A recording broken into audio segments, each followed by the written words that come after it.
Bismillahirrahmanirrahim. I welcome you, my dear students, in this series of our online classes. Today, this presentation is about the poem that is given in our intermediate book portion. The poem is entitled as The Main of Life Upright. Before reading poem, let's learn about the nature of a poem. The Main of Life Upright poem is rich in religious philosophy. It is a religious poem in nature. It advocates attributes of an honest person. It glorifies qualities of an honest person. It highly praises a person who is honest both in actions and in his dealings.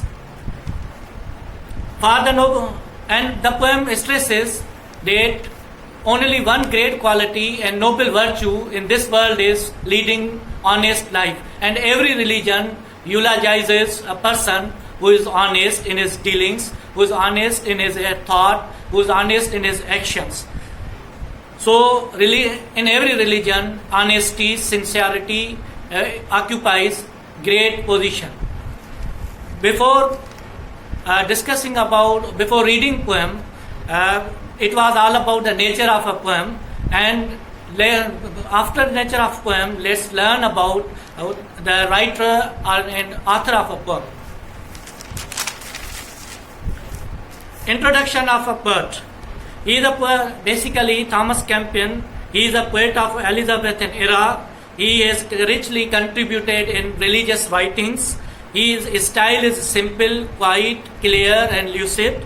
He is an admirer of classical ideals of poetry. Throughout his writings, he advocated one thing, that poetry should be composed on the lines, on the models of Latin poetry, and during that time, all his poetry poems are based on great models of Latin poetry.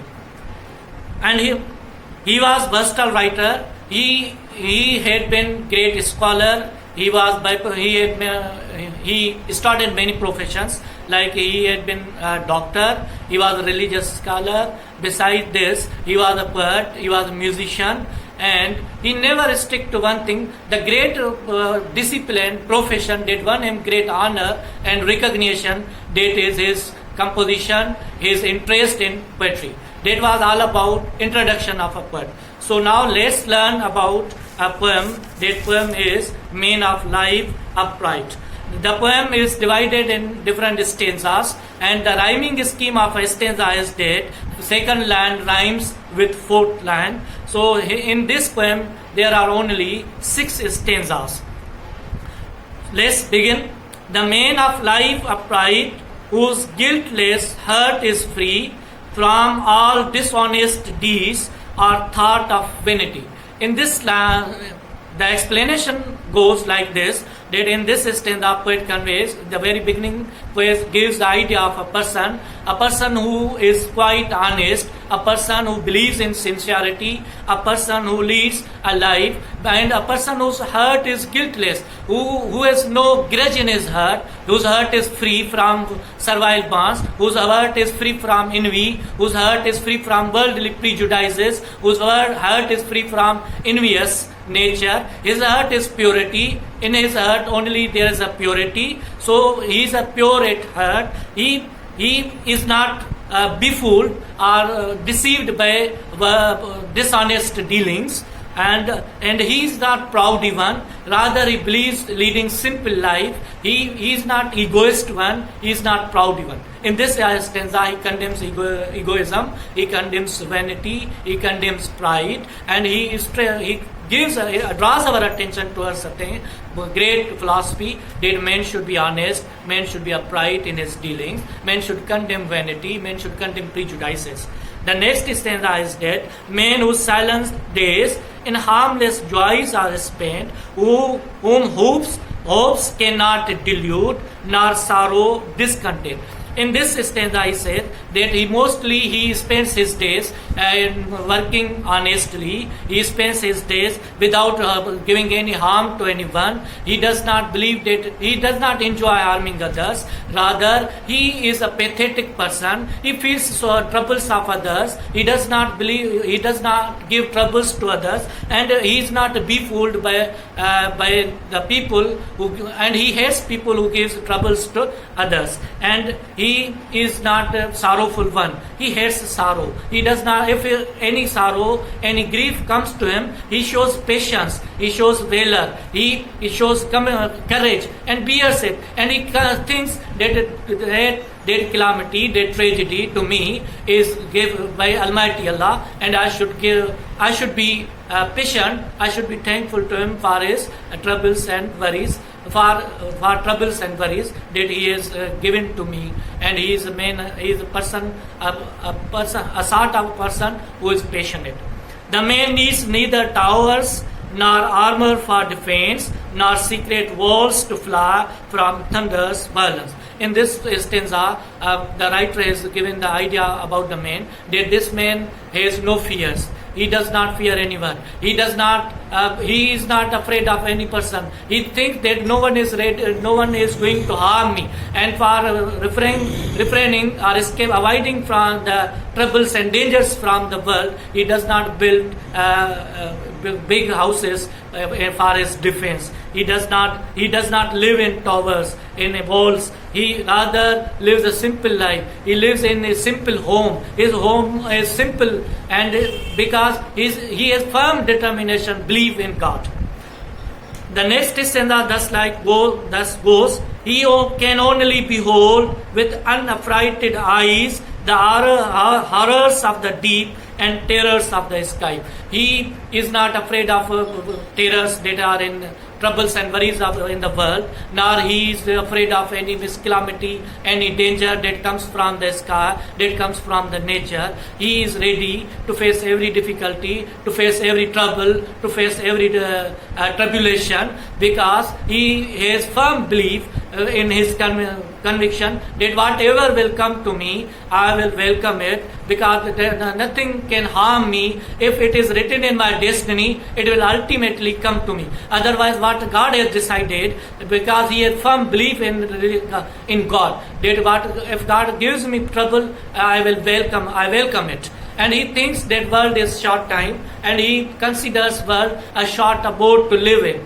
The next stanza is like that: thus scorning all the cares the fate or fortune brings, he makes heaven his book, his wisdom on heavenly things. He thinks that he entirely derives his guidance from holy book. He is a religious follower. He follows the teachings of the holy book, and he seeks guidance in his daily life from the holy books. He acts according to the holy books, and in holy books he has read that everything that will come to us, to you, or everything that comes to us, that it comes to us from the divine, from Almighty Allah. And any trouble or difficulty is written our fate, it will happen. What we have to do, every religion, similarly our Islam says that we should show patience, we should be men of forbearance, we should extend patience, we should exhibit patience in our times of difficulty and times of worries.